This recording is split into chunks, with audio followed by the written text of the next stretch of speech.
El vocero de la Corte Suprema, Milton Huica, aseguró que el Poder Judicial no se deja influenciar por nadie, descartando así posibles influencias en el procesamiento de Juan Emilio Cheire.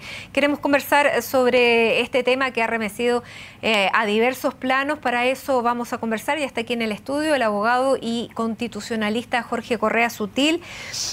Jorge, muchísimas gracias por estar aquí con nosotros. Además, añado, fue subsecretario del Interior durante el gobierno del expresidente Ricardo Lagos y junto con darle la bienvenida, quiero partir preguntándole por aquello, porque usted fue subsecretario del Interior en la época en que precisamente Juan Emilio Cheire asumía como comandante en jefe del Ejército. Y todas las preguntas surgen es cómo llega a comandante en jefe del Ejército un militar que pasó por un regimiento donde pasó la caravana de la muerte y que podría haber tenido alguna relación con ese caso. Bueno, como lo explicaba el presidente Lagos hoy en la mañana, ya hay algunos protocolos en el Ministerio de Defensa que implican una revisión bastante acuciosa de los antecedentes con el objeto de poder garantizar que no pueda llegar a ser general, ni menos comandante en jefe del Ejército, alguien que pudiera haber tenido participación. Aquí no se trata de que hubiera estado en La Serena, lo importante es si tuvo o no tuvo participación.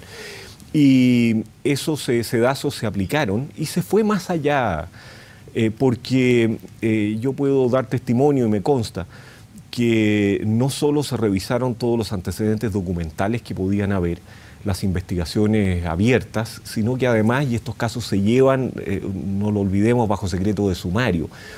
Y por lo tanto se hicieron gestiones también con quienes llevaban estos procesos, a objeto de poder auscultar sus propias percepciones de tal manera de garantizar que no hubiese indicio alguno de participación. Y yo personalmente hice algunas de esas gestiones conversando con jueces, porque por mi trayectoria académica había tenido vínculos con el mundo judicial. Y efectivamente recibí el testimonio de quienes llevaban el proceso de caravana de la muerte en esa oportunidad, de que no había indicio alguno en el proceso. Por lo tanto, yo puedo dar testimonio de que ese examen se hizo acuciosamente. No sé qué otras gestiones se hicieron, pero a mí me correspondió personalmente hacer algunas. ¿Hasta esa fecha? Hasta esa fecha. Por supuesto, claro, no, del futuro no se podía saber. No, por eso le digo, pero eso, claro, no exculparía eventualmente a Juan Emilio Cheire, porque después de esa fecha pueden haber surgido, como han surgido testimonios que yo no sé si datan de antes, pero como usted me dice, aparentemente no, testimonios que indican que él habría sido torturador durante interrogatorios y que hubiera estado presente en el paso de esta caravana de la muerte, que duró 3 horas en este regimiento Arica, en La Serena, en la que murieron 15 personas. Ahora, si hay nuevos antecedentes, ¿qué le parece que Juan Emilio Cheire haya aceptado asumir la comandancia en jefe del Ejército? Bueno, él alega completa inocencia, por lo tanto no habría en eso reproche alguno que hacerle si es que esa inocencia termina aprobándose. Ciertamente, si esa inocencia no termina aprobándose, sino que por el contrario es condenado, el acto de haber asumido la comandancia en jefe resulta reprochable. Ahora, usted me aclaraba antes de entrar... Él estaba en La Serena, de eso no cabe duda alguna, y él lo reconoce, y está en los registros de donde estaba destinado cada militar, eso no cabe duda. Lo que se le acusa, hasta donde llego a entenderlo, es de complicidad. O sea, no puede haber de lo que se le acusa, de lo que hay sospechas, digamos, para ser precisos en la expresión, no es de haber participado en tortura, porque entonces tendría que haber sido encausado como autor de torturas.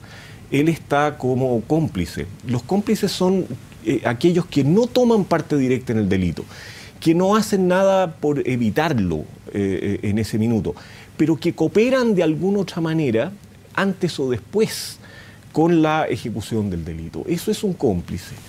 ¿Y qué pena tiene un cómplice en la justicia? El cómplice tiene una pena disminuida respecto de los autores. Ahora estamos hablando de delitos de lesa humanidad que tienen sanciones muy altas, y los cómplices tienen una atenuación sobre la que tendrían o tienen los autores de esos mismos delitos. Ahora, estando presente en este regimiento, ¿es pensable que él no se hubiera enterado de lo que allí ocurrió ese día? Sí. Hasta donde yo sé, fui secretario de la Comisión Rettig, A ver, Porque el ministro Carroza dice que es impensable que durante ese tiempo en el regimiento él no hubiera sabido si estaba ahí. Y lo que dice su abogado defensor es que él llevó un bando en el que se comunicaba de la ejecución de estos personajes, de estas personas, perdón, estas 15 personas. ¿Con posterioridad que fueron ejecutados? Con posterioridad, el día siguiente, con posterioridad para no informar de un consejo de guerra en el que fueron ejecutados estas 15 personas. Si fuese posterior, no sería cómplice. Los cómplices requieren alguna actuación anterior o simultánea a la comisión del delito, por lo tanto no puede ser aquello de lo cual se le acusa. ¿No? Yo no lo sé con precisión, no lo sabemos aún, pero claro que es pensable que alguien que estaba en el lugar, en el regimiento, no se enterara de eso. Pero ahora, si eso no significa que claro, no se enteró, significa sí, que era perfectamente posible. La operación que se hace es una operación que tiene un doble destino. En algunos lugares de Chile, la represión fue distinta. Los militares a cargo más bien condujeron a consejos de guerra en relación a las víctimas, a diferencia de otros lugares donde simplemente los ejecutaron al margen de todo proceso. Y en esos lugares, la caravana de la muerte es una orden superior, probablemente de Pinochet, destinada a dos cosas. Uno, a dar a sembrar el temor allí donde no se había sembrado el temor de manera suficiente. Y dos, a involucrar a militares que estaban haciendo una labor más blanda o civilizada, si usted quiere, o como quiera llamarla, en las violaciones a los derechos humanos más brutales. Ese fue el objetivo de la caravana de la muerte. Ahora, ¿a cuántos eran los que se quería involucrar? Ciertamente a las jefaturas máximas, pero se quería involucrar a un joven teniente que estaba allí. Esa es una pregunta todavía abierta.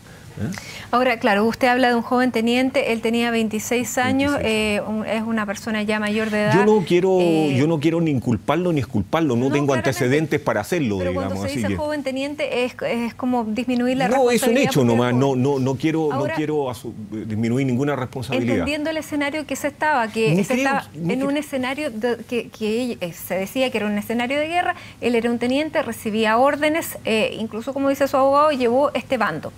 Perfecto, puede haber ocurrido tal como ocurrió, como dicen que ocurrió.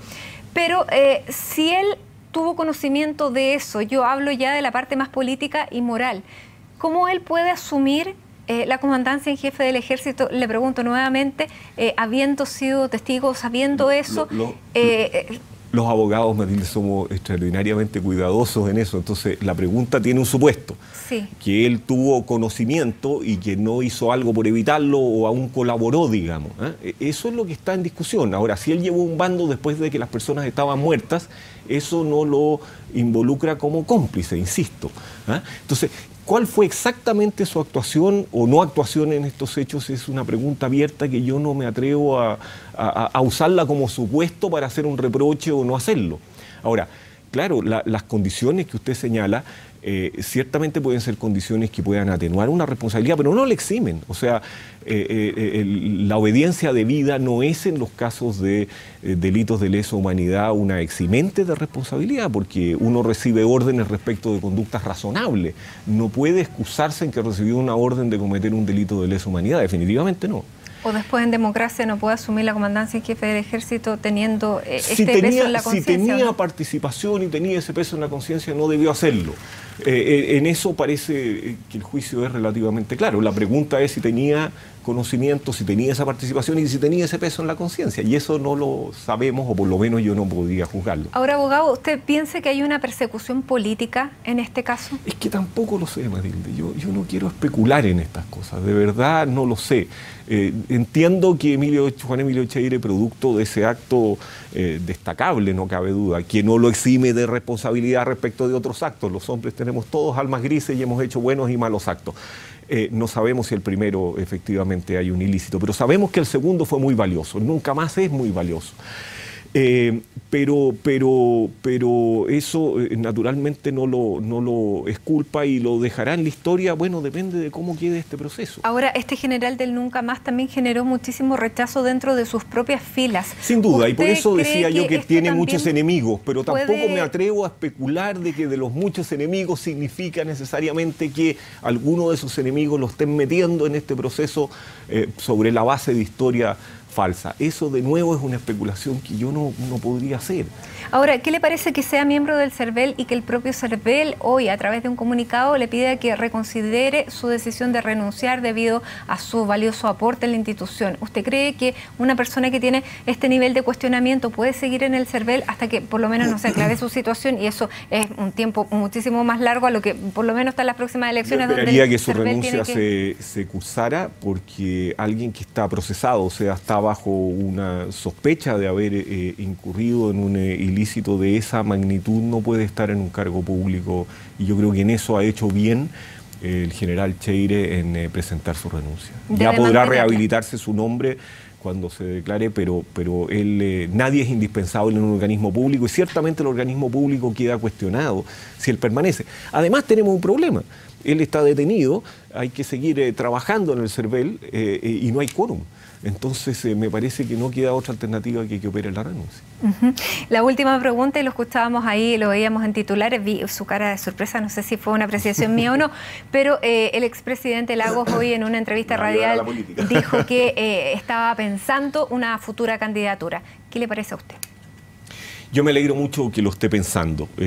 Creo que yo soy de los que cree bueno y conveniente que se mantenga una coalición de centro-izquierda, aunque con características distintas a las que ha tenido en este gobierno.